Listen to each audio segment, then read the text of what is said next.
First things first. Was I the only one who needed a diaper while watching this? Okay, so that was a little bit of oversharing, and I see that now. Moving right along. For those out of the know, the Great Hack does not refer to the fappening or the Sony hack of 2014. Instead, it refers to the propaganda machine of the 21st century that Cambridge Analytica created. If you've been too busy playing on social media so that the name Cambridge Analytica means nothing to you, then you may be the one in need of a diaper now. The gold mine of the 21st century is your personal data. We've known that our data was harvested for a while now, but so few understand the consequences of the data that Cambridge Analytica collected with the help of Mark Zuckerberg and the Facebook. But before we uncover the why and what it was used for, we're about to dive in to exactly what this data is. Picture the normal Facebook sesh, liking posts, sending messages, leaving comments, stalking your ex. You know, the whole shebang. Now consider what all that data says about you.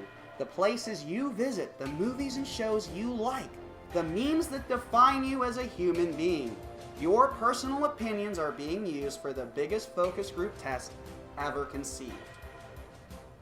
So what's so wrong about that? I mean, targeted ads are pretty helpful. You know, like when Google autofills a search entry that you know for a fact is only common to you. Well, if we lived in a utopian bubble, this would be great. Also in that bubble, there would be transparency. And we know the only thing transparent about Cambridge Analytica is their total lack of fucks given. The problem with all the data that a private company has on potentially millions of people all around the world is that they will never reveal that data to anyone but the buyer. You will never see what kind of data this company has on you or what exactly it was used for. Scary shit, right? Need to clean out those diapers yet? Well, you have not even heard what the data was used for. How about rigging elections in two of the most developed nations in this world? That's right, Cambridge Analytica had a hand in Brexit, but it was nowhere near as big an orange as the one they had in the Trump campaign. What? You thought Russia was the ultimate Bond villain? Boy, you could not be more wrong. Although Russia was a pretty good lackey for the real Bond villain, the CEO of Cambridge Analytica, Alexander Nix. We may never know what extent the Russian government played in the 2016 election, but we do know what part Cambridge Analytica played. Remember all those fake news stories that spread through social media like HIV? Well, Cambridge Analytica is responsible for a good chunk of those. And the reason is the real kick in the balls. Oh God! Shit, you didn't have to kick me that hard! Fuck! As if it was not bad enough spreading deceitful and harmful propaganda to the American people. What happens if that propaganda could be personally tailored to your tastes? Well, that's exactly what happened. With the data collected from Facebook, Cambridge Analytica created psychological profiles of millions of Americans and British citizens. Not to mention people all around the fucking world. I understand you're confused about the significance of this. Think of it this way.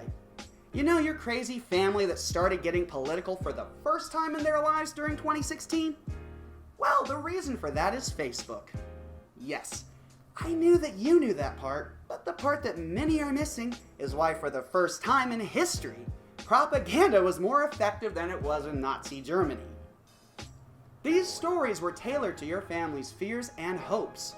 They knew exactly how to reach people that never had an interest in politics their entire lives. Personal one-on-one engagements will always be the most effective. And when you have enough data on people's likes, dislikes, interests, and fetishes, well, then it's only a matter of time before it's used to create media that will connect directly with the intended audience for a very specific goal. This is the issue of being in uncharted waters. While this would seem to be illegal, the reality is not as simple. All it takes to get away with this kind of trickery is to be the first one having done it. Until it's been done, no one can see the potential harm and create a classification that would make sure this could never happen. But unlike the Great Hack, this is where all the drama and scary shit comes to a close. So if you've made it this far, bravo! If not, you should clean up. I wouldn't want to be responsible for you getting a rash. Propaganda will always exist, and people will always find a way to make it as effective as possible. However, each time this happens, we become more aware of these tactics, and sooner or later, they won't be able to trick us. To all those scoffing at that last statement, I get it. You've seen the worst of people over the past 4 years, and you've lost your faith in humanity. I don't blame you. But as stupid as we fuckers can be, we do learn shit fairly quickly. Once we've been fucked good and hard, that is. And, well, America took that stubby mushroom like a champ. Our asshole may be bleeding, but we will be able to sit down again. We'll catch you next week in another Prepare to be Triggered, live every Sunday on YouTube and MegaMediaOverload.com.